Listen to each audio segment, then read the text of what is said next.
Welcome back, race fans, to Pit Stop Perspectives. Today, we're going to be previewing the 2025 NASCAR season, and we're going to look ahead to this weekend's clash at Bowman Gray Stadium.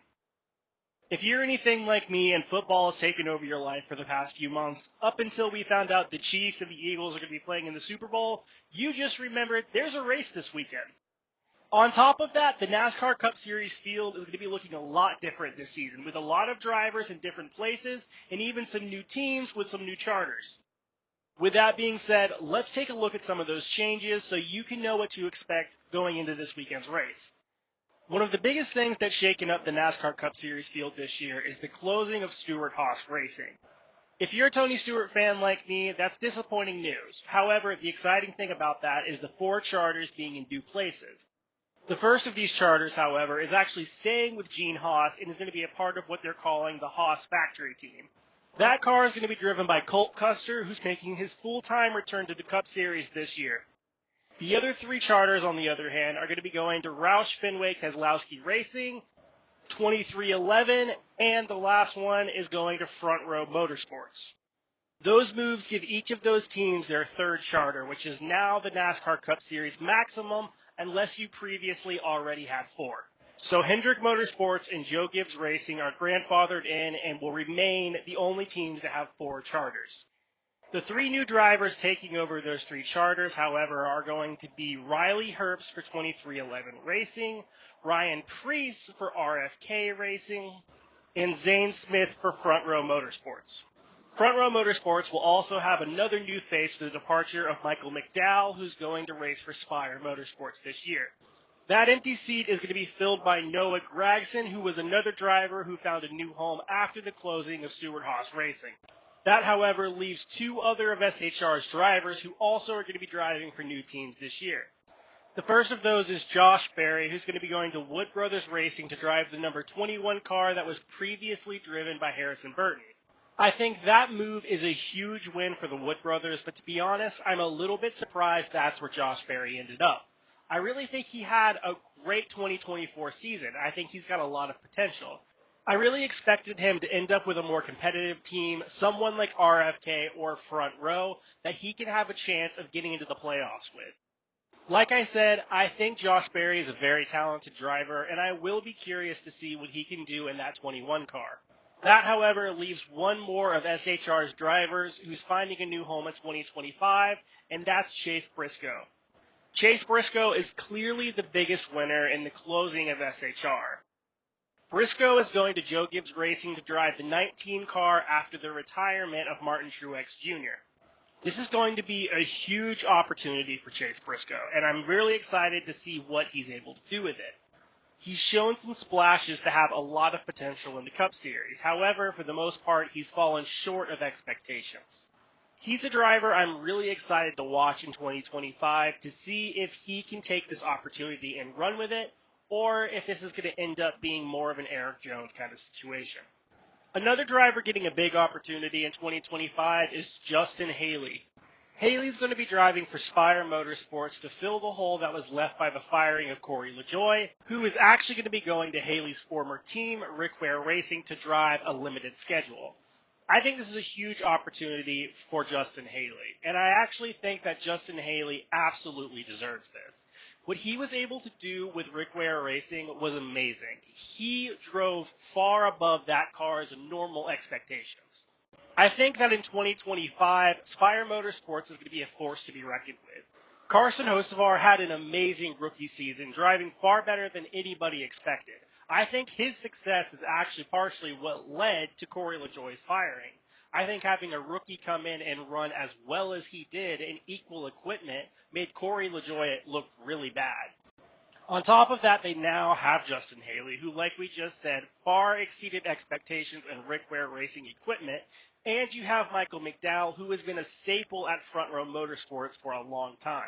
I definitely think you're going to see this team be very competitive this year, and I'm going to go ahead and say I think that Carson Hocevar is going to find his first win this season. Another team who has a new Cup Series driver and a new charter this year is going to be Trackhouse Racing.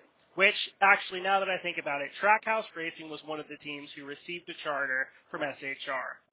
Roush Fenway Keselowski Racing actually is leasing their charter from Rick Ware Racing. So a little bit of correction there. Sorry about that. But anyway, this will also give Trackhouse Racing their third charter, maxing them out as well. That driver is going to be Shane Van Gisbergen, who's moving up from the Xfinity Series. During SVG's time in Xfinity, he performed a lot better than I expected him to. With him now making his inevitable move to the Cup Series, I'm curious to see if he can keep up a similar level of success with a higher level of competition. At bare minimum, I think he's going to be the favorite every single time we go to a road course, and for that reason, I think he's going to be a playoff driver just about every year. All he has to do is win one of what I think is 5 road courses at this point, and he's going to be locked into the playoffs. So those are some of the familiar faces that we're going to be seeing in new places this season. But before we move on to Bowman Gray and the Clash this weekend, I want to talk about one thing that I think everyone is going to be wanting to watch this season. One of the more interesting storylines that developed over the offseason is the fact that 23XI and Front Row Motorsports are taking NASCAR to court because they believe the new charter agreement breaks antitrust laws. So far, the case for the teams seems to be going really well, and NASCAR seems to be very irritated by the whole situation. NASCAR is not used to having the teams challenge them in this way, and they absolutely do not like it. We've already seen a good bit of animosity from NASCAR towards 23XI in particular. This is a story that I think is going to be really interesting to follow all season. I personally expect NASCAR to be taking 23XI and Front Row Motorsports cars back to the R&D Center to get torn down and look for penalties all season. If there's a call that NASCAR can make that screws over those teams, they're going to make it. Denny Hamlin in particular, however, is not going to be happy about this, and he's not going to be afraid to voice his opinion. He's already suing the company. Overall, I'm curious to see how that situation progresses as the season goes on, and I am curious to see if it does affect the teams in the way that I just said. But now that we're caught up on the 2025 season, let's take a look ahead at the Clash this weekend at Bowman Gray. Track events will start on Saturday with practice, qualifying, and the heat races. Practice and qualifying are going to start at 6:30. There's going to be 4 heat races, each of which are going to be 25 laps each. Those are going to start at 8:30, 8:45, 9, and 9:15. The top 5 finishers from each heat race will make up the first starting 20 for the Clash. The winners of those heat races will be the starting 1 through 4, depending on which race they win. The winner of Heat 1 will start first, the winner of Heat 2 will start second, and so on. The remainder of those drivers who do not finish in the top 5 of their heat race will go into Sunday's 6 p.m. last chance qualifier. In that race, the top 2 finishers will qualify for the Clash. After that, the driver who has the most points from 2024, who did not qualify for the Clash yet, will be the 23rd car. The Clash, or the main event, will take place at 8 o'clock on Sunday, February 2nd. The race will be broadcast on Fox as well as MRN for radio listeners. The Clash is going to be held at Bowman Gray Stadium, which is a very small track similar to the Coliseum that is known for having a lot of beating and banging and a lot of chaos. This is the first time that the NASCAR Cup Series has been back to Bowman Gray Stadium in 54 years, with the last race being here in 1971. For that reason, I'm curious to see what the racing looks like. I'm not necessarily optimistic because of how small the track is, similar to what we saw at the Coliseum in LA the last couple of seasons. However, at the same time, this may force drivers to beat and bang to be able to get to the front of the field to be in the main event. If that's the case and we see the kind of chaos we're used to seeing here at Bowman Gray, this could be a really exciting race.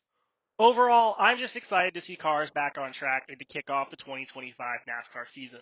Be sure to let me know down in the comments how you're feeling about this weekend's Clash at Bowman Gray. Also, be sure to weigh in down in the comments about some of the topics we talked about before, whether it be the drivers in different places or some of the drama going on between 23XI and Front Row Motorsports with NASCAR. Be sure to like, comment, and subscribe, make like Christopher, and hit that bell so you can get notified on all of our latest NASCAR content. I appreciate you for watching, and I look forward to seeing you next time.